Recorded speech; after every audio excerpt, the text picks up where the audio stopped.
At the very least, I think if we're honest with ourselves, we are at a fork in the road. On one hand, we have to the left a path of denial, the path of squinting harder to ignore the obvious, the path of mercilessly trying to make a straight life worth living, a path of hiding in the garden from our friends, and maybe we hope at the end of the path, it smooths out and we're straight again. What if we even knew that 10 years down that path, there was a respite of relief and the straight life we'd always dreamt of? But also we know the stats on that path. The self-hatred, the self-harm, or the shutting out of romantic love to hopefully safeguard ourselves from eternal hellfire, it's exhausting. But we have another path offered on the right. One covered in vines that we can't see too far down. A path we've only heard secondhand tales about from other queer people. We hear the distant sounds of a party down the road less traveled. It might be a path of romance. It might be a path of hedonism.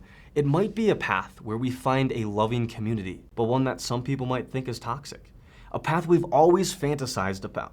A path we'd always hope that we'd never have to admit to others that we want to go down between the lulls between church retreats. And yeah, I'll be the same person walking down each path. But when we meet and what we experience and what we have will change us as people.